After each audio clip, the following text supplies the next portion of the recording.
नमस्कार मित्रों, धर्म मीमांसा में आप सबका स्वागत है। कृष्णाय वासुदेवाय हरे परमात्मने प्रणतः क्लेशनाशाय गोविंदाय नमो नमः। वसुदेव सुतं देवं कंसचाणूरमर्दनम देवकी परमानंदम कृष्णं वंदे जगद्गुरुम। मित्रों, आज का विषय है अपराध, पाप, दंड और प्रायश्चित। तो इसमें हमने पिछली बार अपराध और दंड के कुछ स्वरूपों पर प्रकाश डाला था। अभी हम भारतीय राजनीति शास्त्र के आधारभूत तत्वों और सिद्धांतों तथा व्यवहार रूपों की विवेचना कर रहे हैं। उसी के क्रम में विगत वीडियो में हमने अपराध और दंड के कुछ आरंभिक स्वरूपों पर प्रकाश डाला था। अब उससे आगे अभी अपराध और दंड का, जैसे मैंने बताया, प्राचीन काल में सर्वाधिक विस्तृत प्रक्रिया और व्यवस्था केवल भारत में, अभी तक जितना उपलब्ध हुआ है साहित्य, उसमें केवल भारत में थी। यूरोप में तो 19वीं शताब्दी ईस्वी से पहले कोई व्यवस्थित दंड संहिता और व्यवस्थित न्याय प्रक्रिया थी ही नहीं। केवल चर्च के मनमाने आदेश थे जो सब अब अमानवीय और बर्बर माने जा चुके हैं और उनको सभ्य समाज अस्वीकार करता है। तो उन्होंने भारत के से प्रेरित होकर जर्मनी, इंग्लैंड, फ्रांस आदि ने एक लगभग मानव धर्मशास्त्र से प्रेरणा लेकर वाद और उनके अभियोजन और निर्णय की प्रक्रिया ज्यों की त्यों अपनाई, उसे थोड़ा सा अपना कुछ क्रिश्चियन संस्कारों वाला रूप दे दिया। लेकिन जैसा मैंने बताया था कि मन ने व्यवहार के 18 पाद बताए गए हैं, उन 18 पादों में सारे ही मुख्य रूपों का आज भी समावेश हो जाता है। तो न्याय की सबसे व्यवस्थित और विस्तृत प्रक्रिया 19वीं शताब्दी ईस्वी से पूर्व केवल भारत में रही है, भारत के धर्मशास्त्रों में रही है। उसी से कुछ प्रेरणा लेके पारसी लोगों ने पारसिक धर्म भी, जैसा कि आदरणीय डॉक्टर शैलेंद्र कुमार जी ने अच्छे से बताया है धर्म मीमांसा में ही, पारसिक धर्म सनातन धर्म का ही एक अंग था या एक भिन्न रूप था सनातन धर्म के आधारभूत सिद्धांतों के आधार पे। तो उसमें भी बहुत ही मानव धर्मशास्त्र के ही अनुसरण में काफी विधान थे। बाद में जब पारसी क्षेत्र के शासकों ने इस्लाम को स्वीकार किया लोभ और भय से, तो उन्होंने पहली बार इस्लाम में भी न्यायिक प्रक्रिया का विस्तार से समावेश करने का प्रयास किया। लेकिन जो मूल कुरान है उसमें ऐसा कुछ भी नहीं है, न उसमें राज्य के बारे में है, न राज्य व्यवस्था के बारे में, न व्यवस्थित न्याय प्रक्रिया के बारे में, न निर्णय प्रक्रिया के बारे में, न अभियोजन की प्रक्रिया के बारे में। मूल कुरान में ऐसा कुछ भी नहीं है। तो बाद में जो सब उसमें तरह तरह के उपाय और व्यवस्थाएं और प्रक्रियाएं जोड़ी गई, वो सब सनातन धर्म के मानव धर्मशास्त्र से प्रेरित और मुख्यतः पारसिकों के द्वारा, जिन्हें पा का उच्चारण न कर पाने के कारण वो लोग फारसी कहते हैं, फारसी यानी पारसिक भाषा से ही वहां भी विधि का प्रवेश हुआ। उस पर हमने अपनी पुस्तक, हमारी और प्रोफेसर कुसुमलता जी केडिया जी की पुस्तक कुरान तो है पर मुसलमान कोई नहीं और सच्चे मोमिनों का हक छीनते बनावटी मुसलमान, इन दो पुस्तकों में हमने विस्तार से किया है। आज का विषय वह नहीं है। तो मुख्य बात यह है कि न्याय की जो विस्तृत प्रक्रिया है वो हम लोग कई अंकों में ही उस पर संक्षिप्त चर्चा कर पाएंगे। विस्तृत चर्चा तो कई दिनों में ही हो सकती। लेकिन जिस बात पर आज चर्चा करनी आवश्यक है वो ये है कि दंड तो अपराध के लिए निर्धारित हैं ही, लेकिन सनातन धर्म चूंकि सर्वाधिक मानवीय, सर्वाधिक उदात्त, सर्वाधिक संवेदनशील, सर्वाधिक न्यायशील, सर्वाधिक विवेकपूर्ण धर्म है, स्वयं भगवान के द्वारा ब्रह्मांड के रचना के समय से ही जो धर्म यानी जो सनातन नियम प्रवर्तित हैं, उनके अनुसरण में ही सनातन धर्म में व्यवस्थाएं दी गई हैं। इसलिए यहाँ ध्यान इस पर दिया गया है कि उच्च न्यायालय में यानी राजा के पास, उच्चतम न्यायालय में कोई विरल केस ही जाए जो जाएंगे उनकी भी संख्या बहुत होगी, क्योंकि विशाल क्षेत्र है, विशाल राष्ट्र है, लेकिन बहुत कम जाए। तो अधिकांश जो है ग्राम पंचायत में, जाति पंचायत में, खाप पंचायत में, संप्रदायों की समिति में, शिष्ट परिषद में, विद्वत परिषद में निर्णीत हो जाते हैं। उससे भी महत्वपूर्ण बात यह है कि सनातन धर्म के जो आधारभूत सिद्धांत हैं, वो सृष्टि के तत्व को पहचान कर इस सत्य को व्यापक समाज में, संपूर्ण हिंदू समाज में लाखों साल स्वीकृति मिली है, रही है कि कर्मफल सृष्टि का सत्य है, और इसीलिए पुनर्जन्म सृष्टि का सत्य है।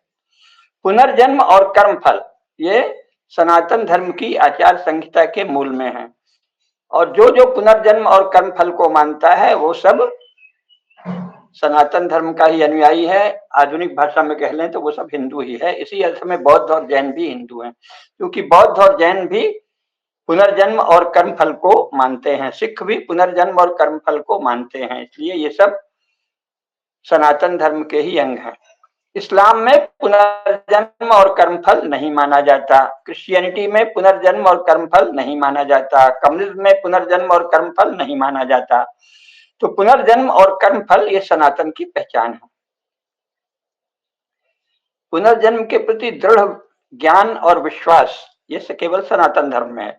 आजकल यूरोप अमेरिका में भी चला है, जब से वो लोग ईसाइयत से मुक्त हुए हैं तो दुनिया से बहुत कुछ सीख रहे हैं। तो उन्होंने भारत से ये पुनर्जन्म की बात सीखी है और उसको थोड़ा एक पेशे का रूप दे दिया है कि अपने पिछले जन्म में जाओ। वो कितना सही है कितना नहीं, इस पर अभी टिप्पणी नहीं करेंगे, उसमें से अधिकांश सही नहीं है, इतनी टिप्पणी तो कर ही सकते हैं, क्योंकि केवल योगी ही पिछले जन्म को जान सकता है।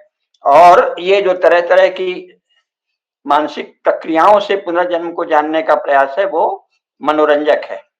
उसकी मैं ना निंदा कर सकता, प्रशंसा करने का तो सवाल ही नहीं, उससे मनोरंजन होता है। पुनर्जन्म जानना इतना सरल नहीं है। तो आजकल लोग बहुत कुछ पिछले जन्म में जाना, फिर उसके अनुसार ये बताना कि ऐसे करो तुम इस जन्म में थे, वो सब कहानियां अथवा स्वप्न या सम्मोहन विद्या के प्रभाव हैं। पुनर्जन्म को केवल योग बल से ही जाना जा सकता है।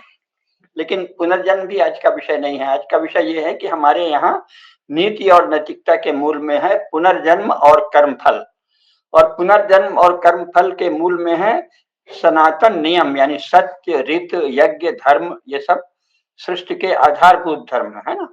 सत्यम बृहद ऋतम उग्रम जो पृथ्वी सूक्त में कहा है अथर्ववेद में, तो ये जो पृथ्वी है ये सत्य और ऋत और उग्र तप है ना। बृहद रीति कॉस्मिक ऑर्डर, संपूर्ण ब्रह्मांड को धारण करने वाली नियम व्यवस्था, और उग्र तप से ही ये पृथ्वी चल रही है, धर्म से चल रही है, यज्ञ से चल रही है, जो गीता में कहा है एवं प्रवर्तितम चक्रम। तो सृष्टि चक्र का प्रवर्तन जो है वो भगवान ने प्रारंभ में जो किया है वो सत्य, यज्ञ, धर्म और रीत, इनसे चल रहा है।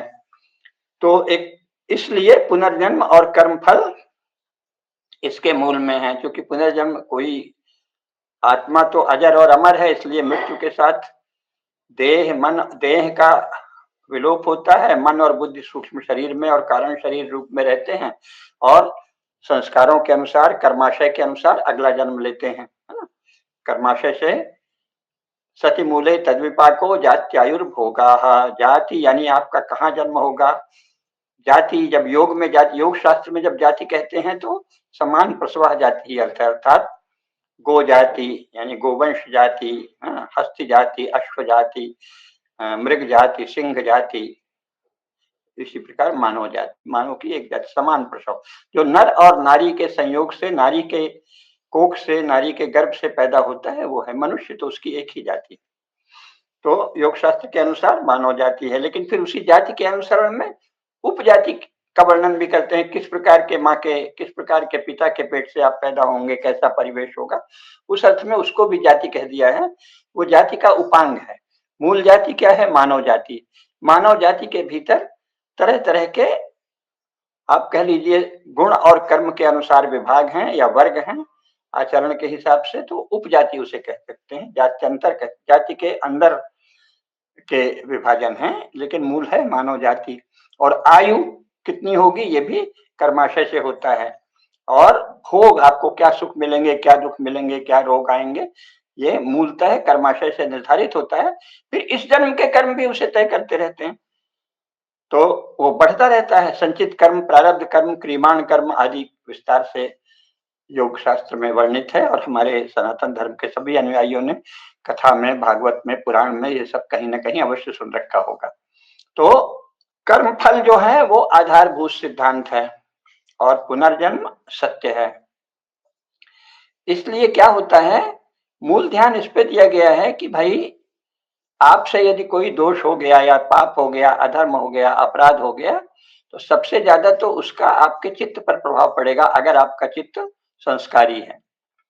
सनातन धर्म में सभी के चित्तों को संस्कारी रखने का प्रयास किया जाता है। तो पाप आपके चित्त में एक बोझ की तरह रहता है, उसकी छाप पड़ती है। हमने बताया है कई जगह कि प्रत्येक कर्म एक संस्कार छोड़ जाता है चित्त में छाप।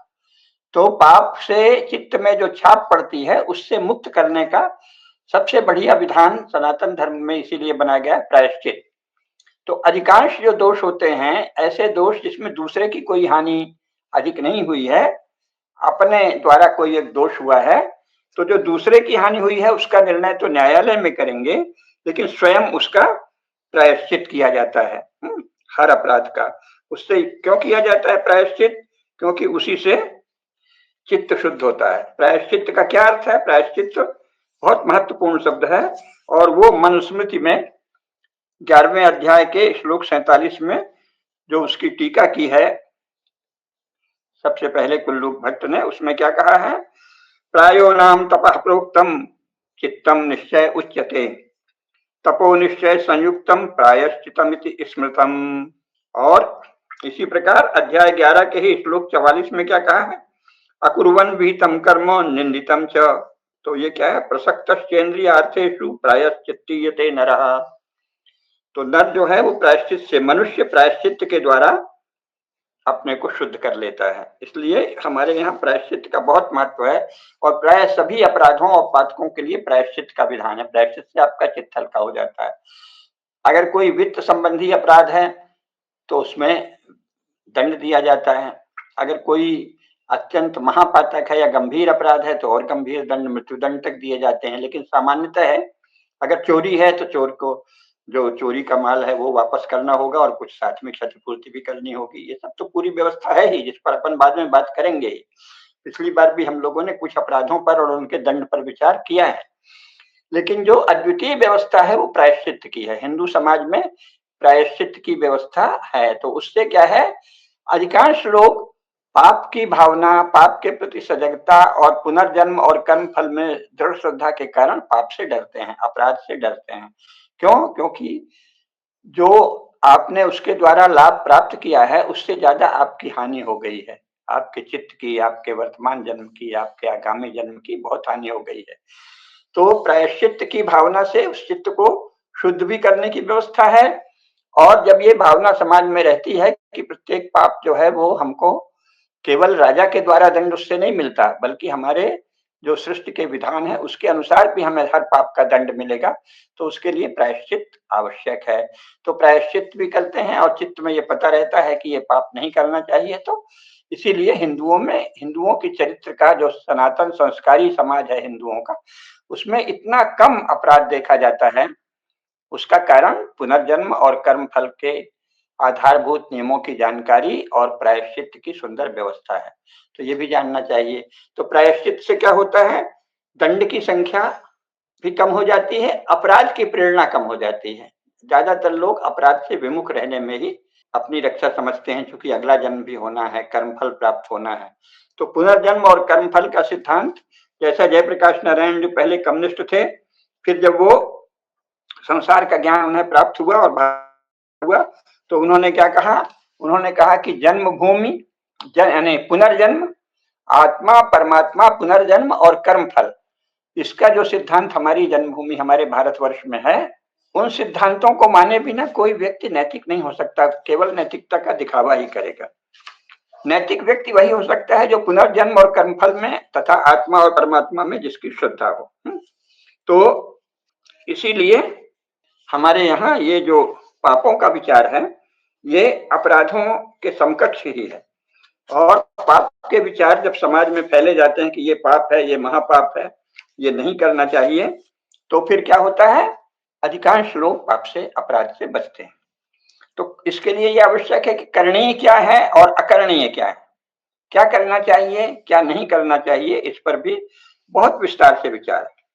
करणीय कर्म क्या है?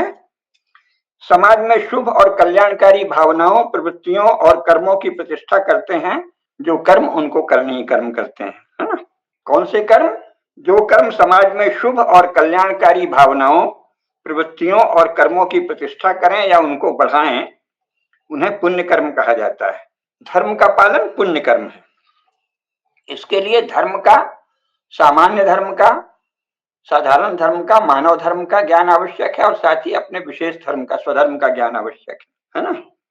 अविद्या, राग, द्वेष आदि के विरुद्ध, आदि के द्वारा जो कार्य होते हैं अथवा जिन कर्मों के द्वारा राग, द्वेष आदि अविद्या मूलक संस्कार बढ़ते हैं, वे सब पाप कर्म हैं। और जो कर्म ऐसे हों जिनके द्वारा अविद्या, राग और द्वेष के संस्कार क्षीण हों और अविद्या, राग और द्वेष आदि के विरुद्ध जो कर्म होते हैं वो पुण्य कर्म होते हैं। और जो अविद्या, राग, द्वेष को बढ़ाने वाले कर्म होते हैं वो पाप कर्म होते हैं। अपुण्य और पाप कर्म, अधर्म कर्म। तो धृति, क्षमा, संयम, अस्तेय, आंतरिक और बाह्य पवित्रता, धी, विद्या, सत्य और अक्रोध। कहा है ना मन ने, धृति, क्षमा, दमो, स्तेयम, शौचम, इंद्रिय निग्रह, धीर, विद्या, सत्यम, अक्रोध, दशकम धर्म लक्षणम। तो ये 10 धर्म के लक्षण है। धृति यानी संतोष और धैर्य तथा सत्व में स्थिर रहने की शक्ति। क्षमा, संयम, अस्तेय, आंतरिक और बाह्य पवित्रता, बुद्धि एवं बुद्धि मूलक कर्म, धी का दोनों अर्थ होता है, और साथ ही विद्या, सत्य और अक्रोध, ये 10 धर्म कर्म है और इसलिए ये पुण्य कर्म है। और इनके विरोधी जो कर्म है, क्रोध, लोभ और मोह मूलक जो भी कर्म किए जाते हैं, या अन्य की संपत्ति का हरण करके या उसके हरण की भावना करने से, या चोरी, झूठ, हिंसा, द्रोह आदि सब पाप कर्म हैं जो पुण्य के विपरीत हैं। सांख्य कारिका के भाष्य में गौड़पाद का कथन है कि यम, नियम, दया और दान ये पुण्य कर्म हैं और इनके विपरीत कर्म पाप कर्म है।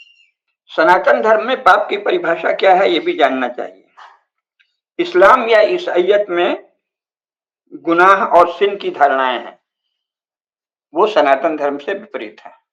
ईसाइयत में तो सबसे ओरिजिनल सिन है कि नर नारी का मिलन, चाहे वो प्रेमी प्रेमिका का मिलन हो, चाहे पति पत्नी का मिलन हो, वो ओरिजिनल सिन है, मूल पाप है ना। और गुनाह भी कुरान को नहीं मानना, अल्लाह ने पैगंबर के जरिए जो निर्देश भेजे हैं उनको नहीं मानना, वो गुनाह है। सनातन धर्म में ऐसा बिल्कुल भी नहीं। क्रिश्चियनिटी में सिन का क्या रूप है, इसके लिए बहुत सी पुस्तकें हैं, जिनमें एक प्रसिद्ध पुस्तक है sin and the new psychology. उसमें अंत में जो अंश है उसका उल्लेख कर देते हैं। उसमें कहा है, ऐसी धारणा बहुत घर करती चली आ रही, मैं हिंदी अनुवाद बोल रहा हूँ, ऐसी धारणा बहुत घर करती चली आ रही है कि ईसाई भावना में सिन नाम की कोई वस्तु नहीं। किसी व्यक्ति का जीवन दुष्कर्म से परिपूर्ण हो सकता है, जिसके फलस्वरूप उसका व्यक्तित्व विच्छिन्न हो सकता है, किंतु वह सिन नहीं। वह मानसिक दुष्कर्म है जिसकी व्याख्या के मूल में मानसिक कारण है और संभवतः मनोवैज्ञानिक चिकित्सा से यह दूर किया जा सकता है। तो सिन जो है वो ईसाइयत में इस तरह से है। इसी प्रकार इस्लाम में गुनाह जो है वो ये है कि आप कुरान और पैगंबर की आज्ञा नहीं मानो तो आप गुनाह कर रहे हैं। और वो आज्ञाएं कैसी हैं इस पर हम अलग से विचार करते ही रहे हैं। उनमें से बहुत सी आज्ञाएं अधर्म में है, पाप में है। हमारे यहाँ क्या कहा गया है सनातन धर्म में कि रीत के विरुद्ध जो भी आचरण है, कॉस्मिक ऑर्डर के विरुद्ध, धर्म के विरुद्ध, वो सब पाप है ना। ब्रह्मांडीय नियमों और मानव धर्म के पालन में की गई चूक और गलतियों के संदर्भ में हमारे यहाँ धर्मशास्त्रों में पाप मोचन की व्यवस्था की गई है। तो ये पाप क्या है? पाप है ब्रह्मांडीय नियमों का उल्लंघन, मानव धर्म का उल्लंघन, और इसके लिए पूरी व्यवस्था है प्रायश्चित की।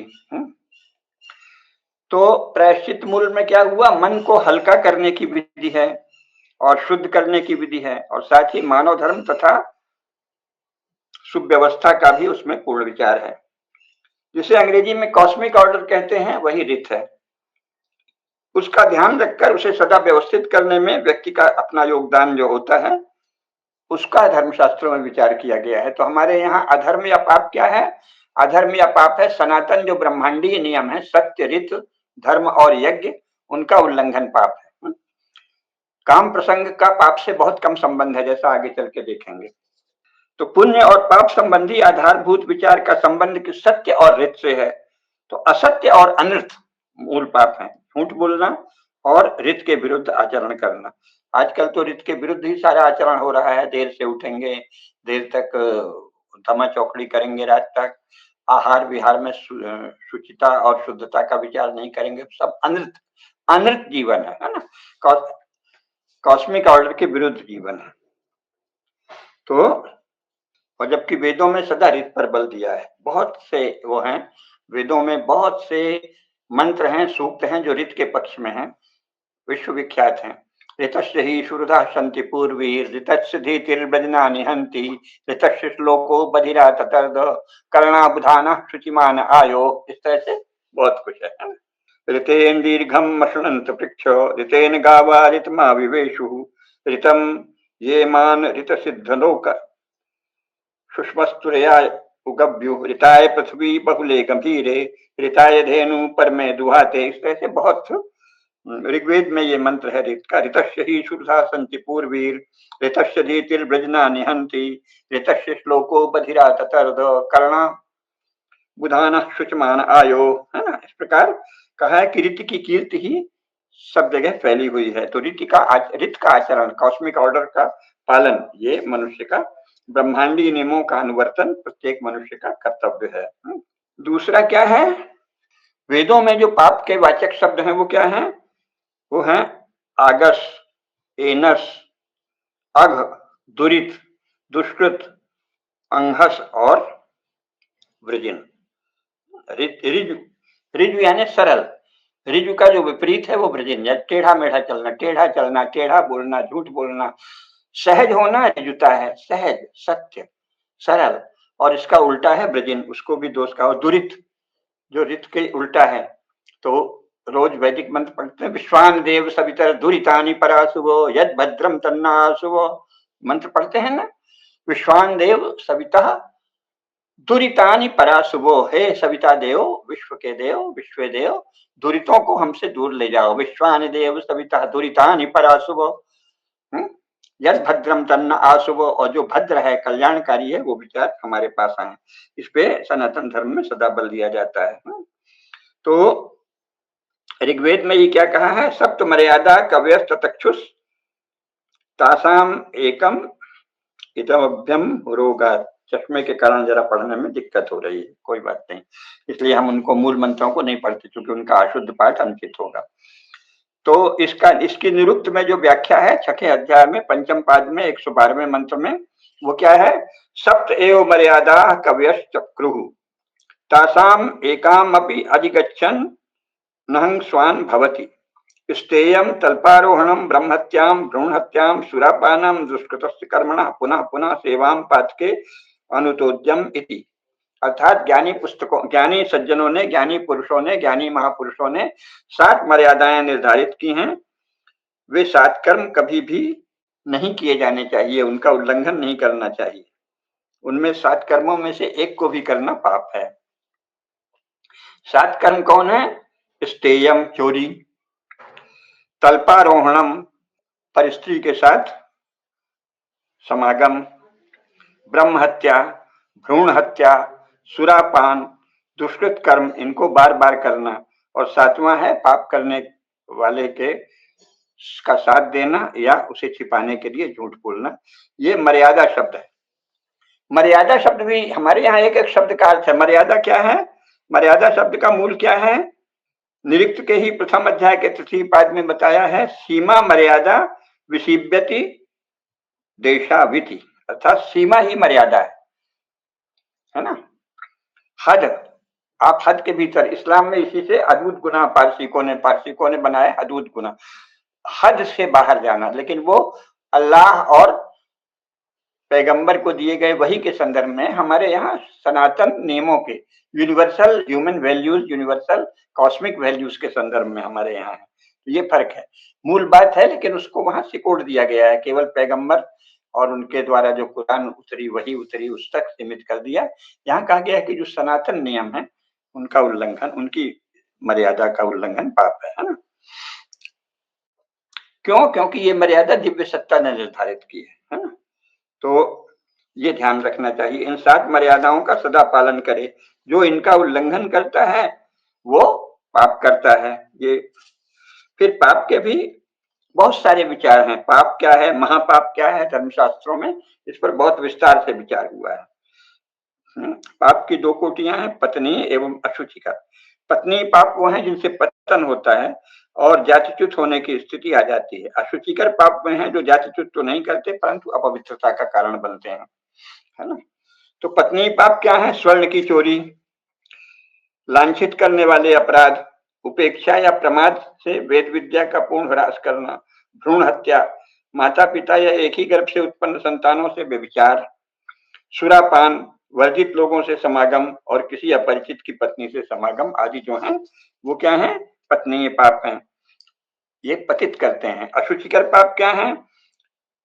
कुछ अभक्ष्य खा लेना, है ना, अथवा अभक्ष्य, जो अगर आप मांस भक्षी भी हैं तो अभक्ष्य मांस खा लेना, और शूद्र द्वारा छोड़ा हुआ भोजन करना, अथवा स्त्रियों के साथ अनावश्यक समागम, मतलब जिनसे जो आपका संबंध नहीं है काम का उनसे समागम करना, अथवा ऐसे सभी काम जो कि मर्यादा का उल्लंघन करने वाले हैं उनको कहा गया है अशुचिकर पाप। वशिष्ठ धर्म सूत्र ने पापों की 3 कोटियां बताई हैं, एनस्वी, महापातकी और उपपातकी, है ना। और महापातकों का वर्णन मनुस्मृति में तो है ही, गौतम धर्म सूत्र, आपस्तम धर्म सूत्र, वशिष्ठ धर्म सूत्र, याज्ञवल्क्य स्मृति आदि में भी है। सामान्य रूप में महापातकों की संख्या 5 है। वे हैं ब्रह्म हत्या, सुरापान, चोरी, गुरुतल्प गमन और महापातकी का संसर्ग। ठीक है ना। इसके अतिरिक्त बहुत से उपपातक भी वर्णित हैं, बहुत उपपातक हैं और बहुत से उपपातक हैं, उनके विस्तार में नहीं जाएंगे, लेकिन उन सबके लिए प्रायश्चित की व्यवस्था है। तो एक तो ये जानना चाहिए। और मुख्य बात क्या है, उपपातक मनुस्मृति में भी कहा है अनेक श्लोकों में, श्लोक 58 से 66 तक है मनुस्मृति में 11वें अध्याय के, तो उसको भी जान सकते हैं हम। तो वो उपपातक का भी प्रायश्चित है, याज्ञवल्क्य स्मृति में भी दिया है उपपातक और विष्णु स्मृति में भी दिया है। तो इन सब पापों के लिए शास्त्र क्या बताते हैं? सबसे पहले कहते हैं कि अभिशस्तता। अभिशस्तता क्या है? अभिशस्तता है अपने पाप को सार्वजनिक रूप से घोषित करते हुए आवश्यक प्रायश्चित करना, कि हाँ भाई मुझसे ये दोष हुआ है, ये सार्वजनिक रूप से स्वीकार करे तो उससे स्वयं ही लज्जा आती है, लोग जानते हैं, और फिर जो प्रायश्चित शास्त्रों में लिखा है वैसा प्रायश्चित करे। इसी प्रकार अनुताप, चित्त में इसका सदा पछतावा रखना कि हमसे ये दोष हो गया है, हमसे ये पाप हो गया है, ये अनुताप है। मनुस्मृति क्या कहती है? यथा यथा मनुष्यस्य दुष्कृतं कर्म गर्हति तथा तथा शरीरं तत् तेन धर्मेण मुच्यते कृत्वा पापं हि संतप्यो तस्मात् पापात् प्रमुच्यते नैवं कुर्याम पुनरिति निवृत्त्या पूयते तुषः। जैसे जैसे मनुष्य सोचता है कि हमसे ये दोष हो गया है, अब भविष्य में नहीं करेंगे, और शास्त्रों में जो इनका प्रायश्चित बताया है उसे कर लेता है, संकल्प पूर्व है निश्चय, यह निश्चय कर कि अब भविष्य में कभी इस अधर्म का स्पर्श मात्र हम नहीं करेंगे, अधर्म का परित्याग कर देना, ये क्या है? ये अनुताप है ना। उससे मनुष्य पवित्र हो जाता है। विष्णु धर्म सूत्र में भी यही कहा गया है कि सदा ही अगर कोई दोष हो जाए, पाप भी हो जाए, तो अनुताप करे, अनुताप करने से वह मुक्त हो जाता है। कृत्वा पापम ही स्मर्तव्यम तस्मात् पापात् प्रमुच्यते। और बहुत सारे श्लोक हैं उसमें। यथा यथा मनस्तस्य दुष्कृतं कर्म गर्हति तथा तथा शरीरं तत् तेना धर्मेण मुच्यते नैत कुर्याम पुनरिति निवृत्त्यां प्रयते नरः एवं संचित्य मनसा प्रेत्य कर्म फलोदयम्। ये सब है ना। मनोवाक् कर्म भी नित्यम शुभम कर्म समाचरेत अज्ञानाद यदि वाज्ञानात् कृत्वा कर्म विगर्हितम तस्माद्धि मुच्यते नित्यम द्वितीयं न समाचरेत यस्मिन् कर्मण्यस्य कृते मनसा स्यात् अलाघवम तस्मिंस्तावत् तपः कुर्यात् अवतुष्टिकरम भवेत। अर्थात पाप करता व्यक्ति का मन जैसे जैसे मन ही मन उस पाप की स्वयं निंदा करता है, वैसे वैसे उसका शरीर शुद्ध हो जाता है। है ना। तो इसलिए अनुताप स्वयं में एक धर्म कार्य है। मैं पाप भविष्य में यह नहीं करूंगा, ऐसा संकल्प करे और उस पर स्थिर रहे। मन, वाणी और कर्म से शुभ कार्य करता रहे। और अज्ञान के कारण अगर कोई निंदित कर्म हो गया है या ज्ञान पूर्वक भी हो गया है, तो संकल्प करे कि भविष्य में मैं यह दूषित कर्म नहीं करूंगा। इससे व्यक्ति शुद्ध हो जाता है। ये इसके कारण इसीलिए कहा है कि तपस्या करनी चाहिए। तब तक ऐसी तपस्या करनी चाहिए जब तक स्वयं का मन संतुष्ट न हो जाए। इसके साथ ही घोर पापों के लिए प्रायश्चित करते समय सार्वजनिक रूप से अपने दुष्कृतियों की घोषणा भी करनी पड़ती है। प्रायश्चित के बहुत से विचार हैं, उन पे बहुत विस्तार से धर्मशास्त्रों में प्रतिपादन है, जिन पर आज बात नहीं करेंगे। संक्षेप में केवल उनका संकेत करेंगे। जैसे कि ओंकार लगाकर भूर्भुवः स्वः इन महाव्याहृतियों के साथ त्रिपदा सावित्री का जप, है ना। तो ये ब्रह्म प्राप्ति का भी द्वार है और सभी पापों से मुक्ति का भी द्वार है। जो व्यक्ति प्रतिदिन तंद्रा रहित होकर 3 वर्ष तक महाव्याहृतियों सहित ओंकार पूर्वक गायत्री जप करता है, वह सात्विक एवं लाघव से संपन्न अर्थात स्फूर्त से संपन्न रहते हुए परम ब्रह्म को प्राप्त करता है। प्रणव ही सर्वश्रेष्ठ है, ओंकार की सबसे अधिक महिमा है। ओंकार का जप, प्राणायाम ही सर्वश्रेष्ठ साधन है और सावित्री ही सर्वश्रेष्ठ मंत्र है। और सत्य भाषण मौन से भी अधिक विशिष्ट फलदायी है। अन्य प्रकार से किए गए हवन और यज्ञ अपना फल देकर क्षरित हो जाते हैं, परंतु प्रणव जप से ब्रह्म प्राप्ति होती है। याज्ञिक विधियों से जप यज्ञ 10 गुना अधिक श्रेष्ठ है। उपांशु जप से 100 गुना श्रेष्ठ। एक तो वाचिक जप श्रेष्ठ है, उपांशु जप उससे भी 100 गुना श्रेष्ठ है, मानस जप 1000 गुना श्रेष्ठ है, और विधि यज्ञों सहित जो 4 प्रमुख पाक यज्ञ हैं, वे भी जप यज्ञ के 16वें भाग से भी कम फलदायी हैं, ऐसा शास्त्रों में कहा है। जप से ही सिद्धि प्राप्त होती है। जप करने वाला सबका हितैषी होता है और अंत में ब्रह्म में लीन हो जाता है। तो ये मनुस्मृति का कथन है। इसी प्रकार वशिष्ठ धर्म सूत्र और विष्णु धर्म सूत्र में भी यही कहा है। स्मृति चंद्रिका में भी कहा है, त्रिविधो जप यज्ञ स्यात् तस्य भेदम निबोधत। 3 प्रकार के जप हैं, सीधे जो मुंह से धीरे धीरे बोलना मंत्र, अथवा मन में बोलना, अथवा पहले एक स्पष्ट मंत्र बोलना, वो हुआ। इसके बाद उपांशु जप धीरे धीरे बोलना, और फिर सीधे मानस जप। मुख्य बात यह है कि ये सब जो है ये शुद्धि के उपाय हैं। तो सबसे ज्यादा शुद्धि के लिए क्या करना है? जप से भगवान का निरंतर स्मरण करने की ही विधि जप है। जिसको जप नहीं आता तो भगवान का कीर्तन करे, वो भी जप ही है। भगवान के नाम का कीर्तन करना जप है। ये सब प्रायश्चित में कहा गया है। इससे क्या होता है? भगवान के गुणों का गुणानुवाद ही कीर्तन है। जब आप भगवान के गुणों का नित्य प्रति बहुत देर तक कीर्तन करेंगे तो आपके चित्त में वो भगवान के गुण ही गूंजेंगे, तो चित्त शुद्ध हो जाएगा। तो सारी प्रक्रिया हमारे यहाँ क्या है? ये नहीं कि राजा दंड दे दे, बस इससे नहीं चला। वो व्यक्ति शुद्ध होता जाए। सारा जोर व्यक्ति की शुद्धता पर है, अंतस की शुद्धता पर है। क्योंकि ध्यान इस पर है कि हर मनुष्य को उसके भीतर जो आत्मसत्ता है, जीव सत्ता है, उसमें एक कोई दूषण हो गया है, मल फैल गया है, उसके मन और बुद्धि में विकार आ गए हैं, तो उनको शुद्ध करने पर ज्यादा जोर है। ये ध्यान रखें, है ना। ये नहीं कि फलानी किताब में लिखा है तो अब तो मार दो, काट दो, नहीं। सबसे अधिक पूरी संवेदनशीलता से और गहराई से और अनेक स्तरों पर विचार करने के बाद हमारे यहाँ ये सब व्यवस्था की गई है। तो जब दीर्घ काल तक आप कोई जप करेंगे या कीर्तन करेंगे, भगवान के गुणों का गायन करेंगे, तो आपका चित्त शुद्ध हो जाएगा। क्योंकि आपके चित्त में वही सब गुण आएंगे, तो गलत बातों की ओर ध्यान ही नहीं जाएगा या ग्लानि होगी ध्यान जाने पर। इसके बाद तप है।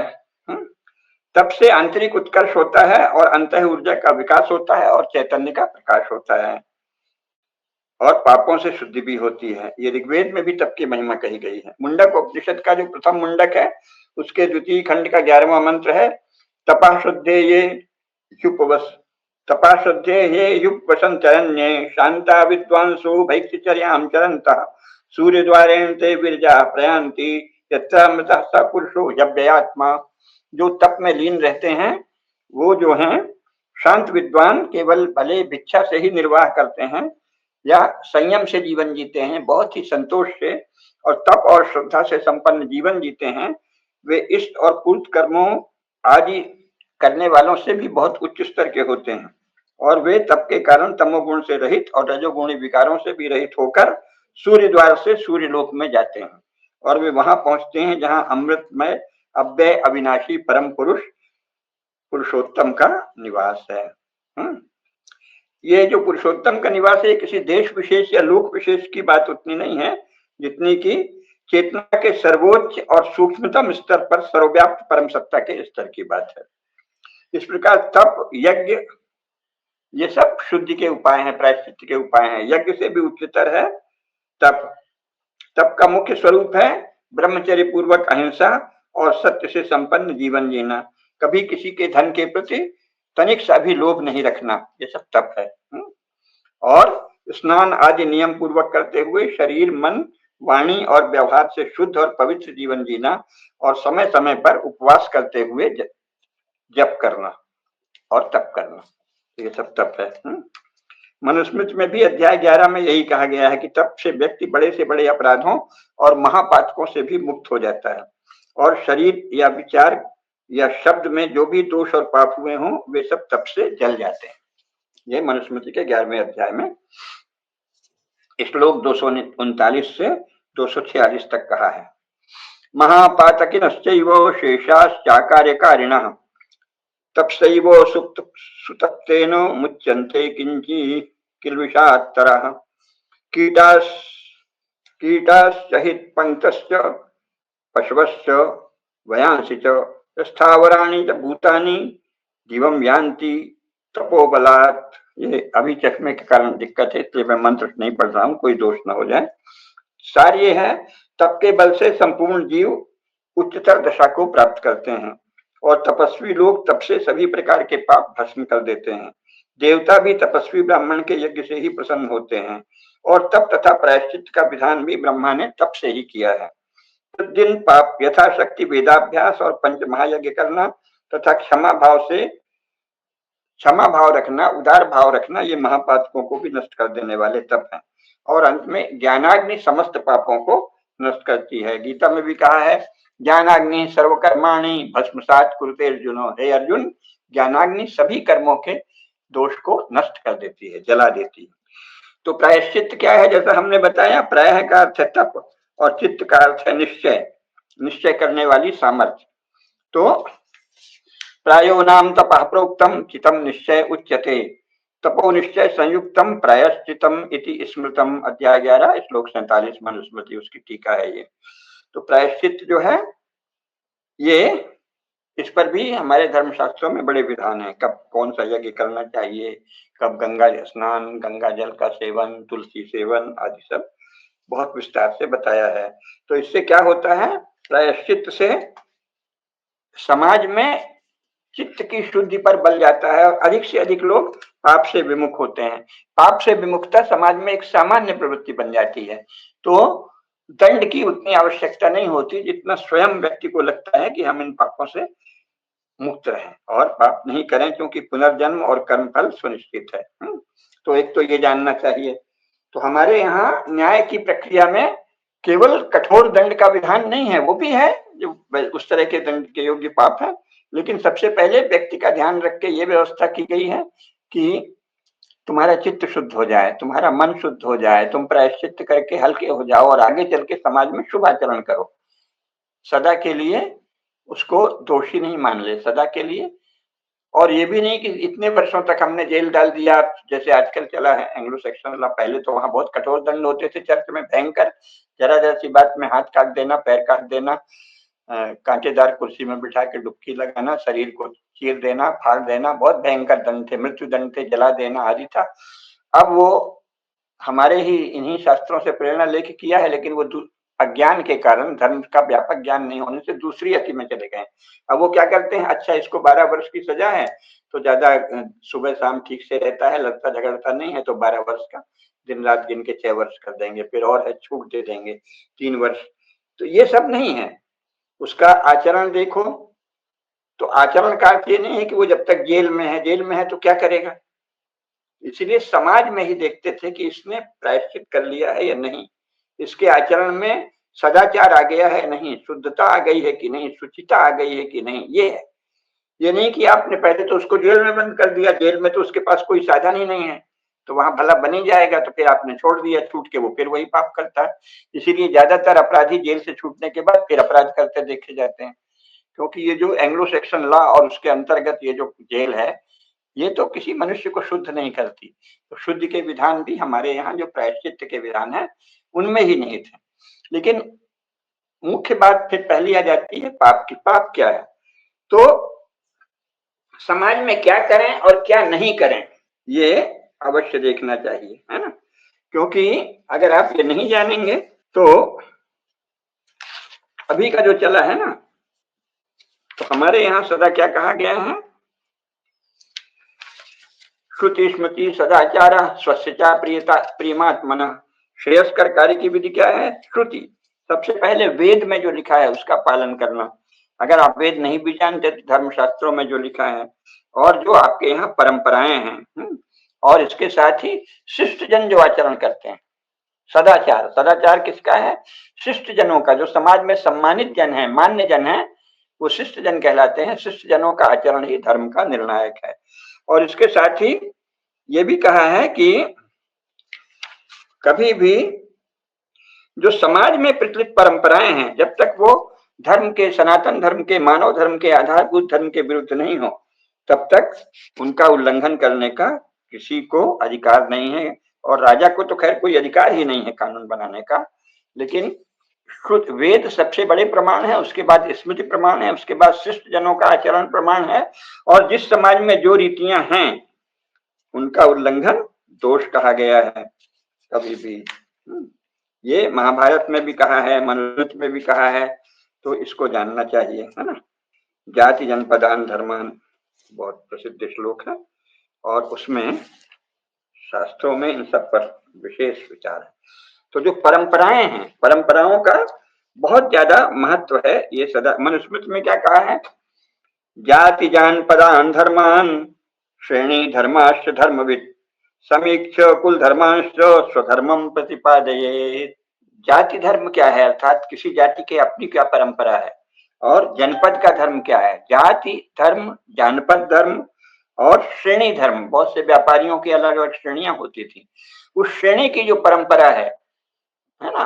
व्यापारियों, अनाज के व्यापारी हैं तो घी के व्यापारी हैं, तो वस्त्र के व्यापारी हैं, तो तेल के व्यापारी हैं, तो किसी अन्य चीज के व्यापारी हैं। इन सब के जो व्यापारी हैं, बर्तन के व्यापारी हैं, बर्तन में भी कोई सोने चांदी के बर्तन के तो कम ही लोग होते हैं, तो कांसे का है, तांबे का है, पीतल का है, किस बर्तन का व्यापारी, सबकी अपने अपने नियम श्रेणियां होती थी। हर व्यापारिक समूह की अपनी श्रेणियां होती हैं। तो श्रेणी धर्मांश, मनु क्या कहता है? श्रेणी धर्म का पालन राजा का कर्तव्य है, शासन का कर्तव्य है। समाज में सबको, अगर किसी किसी एक समूह के लोगों ने अपने भीतर व्यापार के विषय में अगर कोई गड़बड़ी है, तो सबसे पहले उस श्रेणी के मुखिया से पूछा जाएगा कि आपके यहाँ क्या परंपराएं हैं। श्रेणी धर्म जो है वो कानूनन मान्य है ना। जाति जानपदान धर्मान श्रेणी धर्मांश धर्मविद समीक्ष कुल धर्मांश स्वधर्मम प्रतिपादित। और किस कुल का क्या धर्म है, वहां क्या परंपराएं हैं। तो परंपराओं को सदा भारत में मान्यता रही है। आधुनिक समाज में जो चला है भारत में अचानक, न तो यूरोप में भी ट्रेडिशन जो है वो लॉ का आधार है, परंपरा, और भारत में भी सदा से रही है। लेकिन अभी जो अंग्रेजों के अनुयायी लोग शासन में आए, और अभी लगातार लगभग वैसे ही लोग हैं बुद्धि से, अंग्रेजों के अनुयायी ही, तो वो तो परंपरा को कुछ मानते ही नहीं है, बल्कि परंपरा की निंदा का फैशन चला रखा है। ईसाई मिशनरियों के एजेंट अलग अलग राजनीतिक समूह या संगठन बनाकर सदा परंपरा की निंदा करेंगे, जबकि शास्त्रों में क्या कहा है? परंपरा को पूरी तरह मान्यता है। अगर वो सनातन धर्म यानी सत्य, अहिंसा, संयम, पवित्रता इनके विरोध में नहीं है, तो हर परंपरा जो है मान्य है। वो उस जिसकी परंपरा है उसके लिए वही मान्य है। परंपराएं अनुल्लंघनीय हैं, मनु ने कहा है, गौतम ने भी कहा है। गौतम ने क्या कहा है कि देश, जाति और कुल के धर्म जो वैदिक वचनों के विरोध में नहीं हो, वे सब प्रामाणिक हैं और अनुल्लंघनीय हैं। ये गौतम स्मृति का कथन है। देश ज्ञाति कुल धर्मांश आम्नाय अविरुद्धा प्रमाणम। वेदों के अविरुद्ध जो भी हों वो देश जाति धर्म, देश धर्म, कुल धर्म, देश जाति कुल धर्म आम्नाय अविरुद्धा प्रमाणम। स्वे स्वे धर्मे तेभ्यश्च यथाधिकारः। अभी बहुत छोटे अक्षर हैं, तो अर्थ मुझे ध्यान है, अर्थ बता रहे हैं कि देश, जाति और कुल के धर्म जो वैदिक वचनों के विरोध में नहीं हो, वे प्रामाणिक हैं और अनुल्लंघनीय हैं। और ये भी कहा है कि जैसे कृषक है या वणिक है या पशुपालक है या महाजन है या हुंडी चलाने वाला है, ऋणदाता है, ब्याज पर ऋण देने वाला है और शिल्पी हैं, इनके अपने अपने श्रेणियों में, संगठनों में जो व्यवस्थाएं हैं, वो सब धर्म व्यवस्थाएं एवं रीतियां चली आई हैं। उन रीतियों से उत्पन्न विवादों में निर्णय में राजा को उन्हीं का अनुसरण करना चाहिए। अगर किन्हीं कारीगरों की कोई समिति, कारीगरों की समितियां हैं, तो किसी उस व्यवसाय से संबंधित कारीगर का अगर कोई झगड़ा है, उनके यहाँ जो परंपरा है उसी को मानेंगे, है ना। सबका दिया है ना। किसानों के यहाँ जो किसान की परंपराएं हैं, जैसे खाप पंचायत इसीलिए होती थी, उसको सरकार शासन के द्वारा मान्यता प्राप्त है खाप पंचायत को, परंपरागत ढंग से, है ना। और वणिक व्यापारियों की अलग अलग श्रेणियां हैं, उनकी संबंधित श्रेणी की मान्यता है जब तक वो श्रुति के विरोध में नहीं जाए। और महाजनों की, हुंडी चलाने वाले ऋणदाताओं की, ब्याज पर रुपया देने वालों की, कारीगरों की, सबकी अपनी अपनी जो मान्यताएं हैं उसके अनुसार ही निर्णय होना चाहिए। और राजा को अगर आवश्यकता पड़े उन विवादों में निर्णय देने की, तो उनसे संबंधित लोगों से सम्मति लेनी चाहिए जो इन वर्गों में श्रेष्ठता प्राप्त किए हों। अलग अलग जिस वर्ग का झगड़ा है उस वर्ग के श्रेष्ठ लोग सम्मति प्राप्त करना चाहिए। आजकल तो क्या है, जो श्रेष्ठ लोग हैं उन्हीं की निंदा शुरू हो जाएगी। धर्माचार्य क्या जाने, शंकराचार्य क्या जाने, जगत गुरु क्या जाने, ब्राह्मण लोग क्या जाने, वंदनीय ब्राह्मण क्या जाने, हम सबसे बड़े हैं, हम ही करेंगे, तो पाप कहा गया है। गौतम वशिष्ठ ने भी कहा है कि मन ने घोषित किया है कि देशों, जातियों एवं कुलों की परंपराएं वेद नियमों के अविरोध में सम्मानित होनी चाहिए।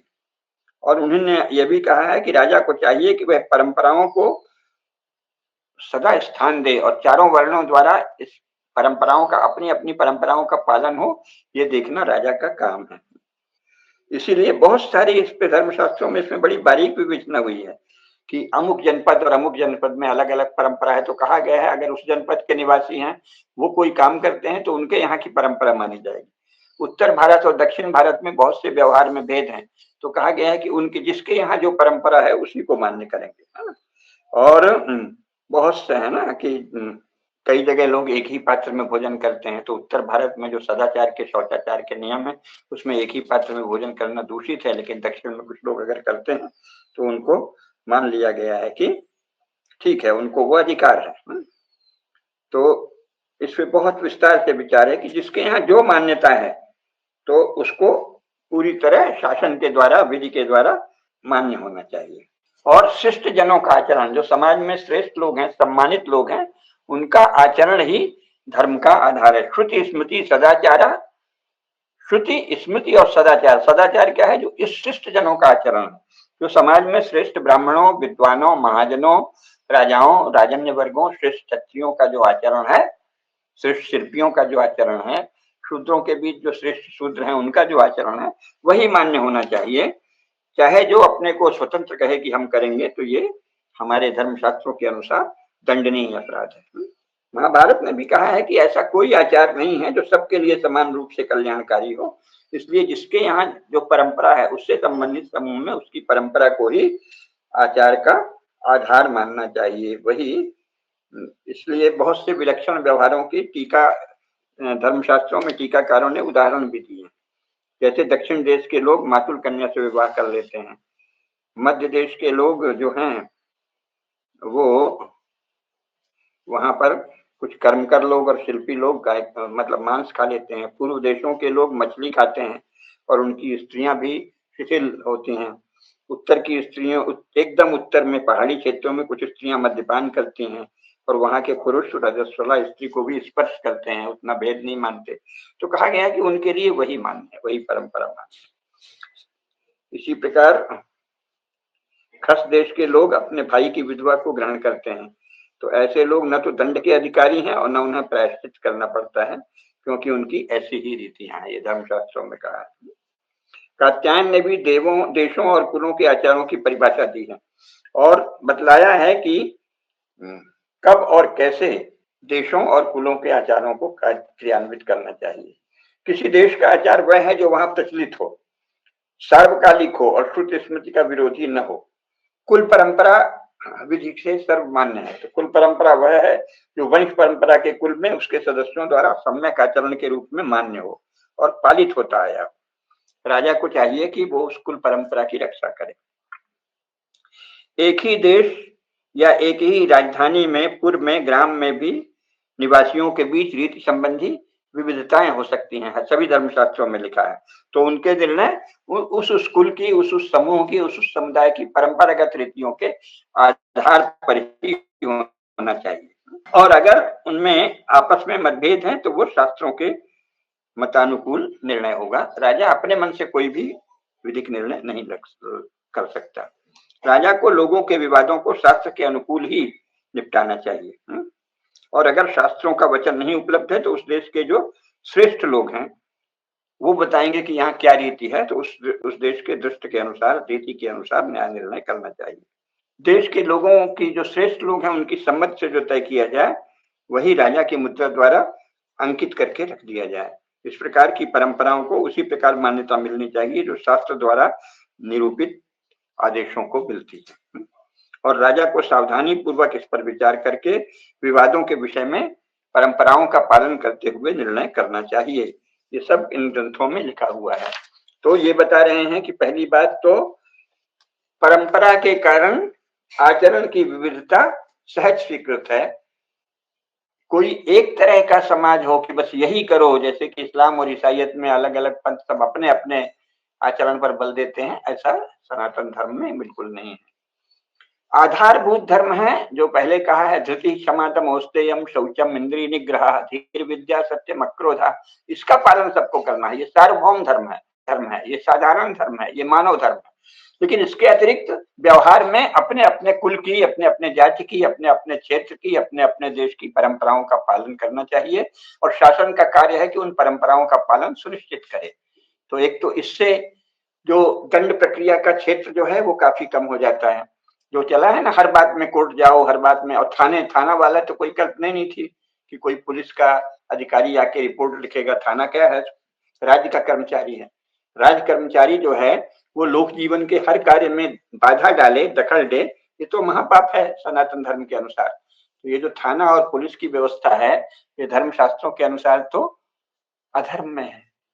क्योंकि अगर गांव वालों को, इलाके के लोगों को अपने रक्षक दल रखते हैं तो वो रखने हैं तो वो रख सकते हैं, लेकिन वो जाके किसी अफसर या किसी शासन के नियम के अनुसार चले और समाज की जिस इलाके का वो है उसके नियमों से अनजान रहे, उसकी परंपराओं से अनजान रहे, ये तो भारत में अकल्पनीय था।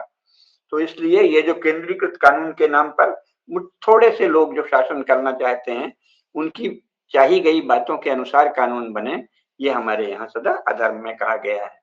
तो एक तो ये बात है कि इतना बड़ा स्कोप है, इतना बड़ा फैलाव है, इतना गहरा विचार है कि सनातन धर्म जो शाश्वत मूल्य हैं, जो यूनिवर्सल ह्यूमन वैल्यूज हैं, उनकी रक्षा तो होगी, लेकिन ये नहीं कि बस यही करे।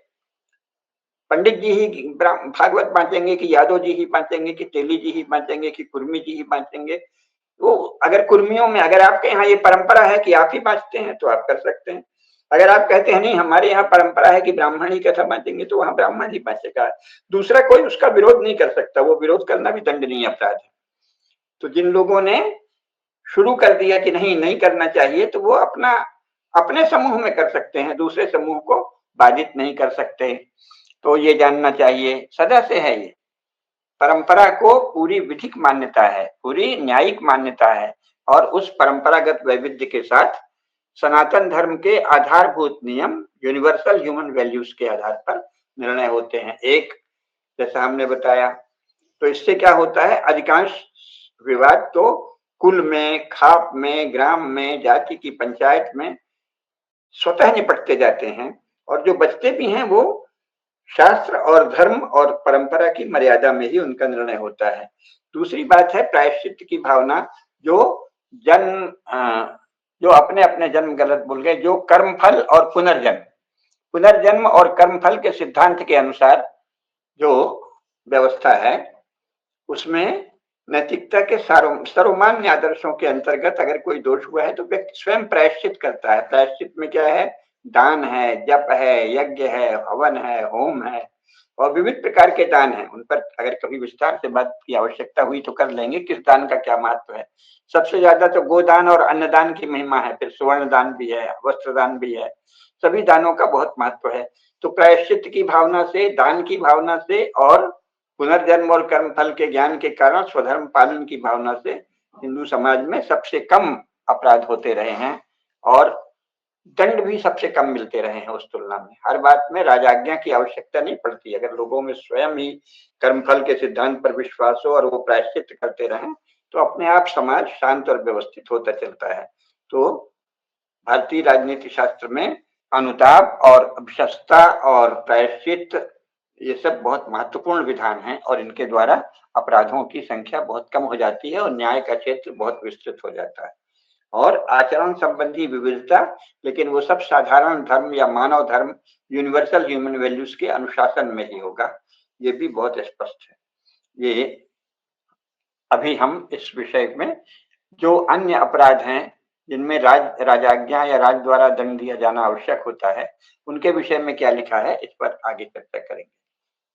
लेकिन अभी हमने ये बताया कि पुनर्जन्म और कर्म फल पर अटल विश्वास के कारण सामान्य हिंदू मनुष्य सदा नैतिक जीवन, धर्ममय जीवन, पुण्य कर्म करना चाहता है और अगर उससे कोई पत्नी कर्म हो भी जाता है तो उसके प्रायश्चित का विस्तृत विधान है।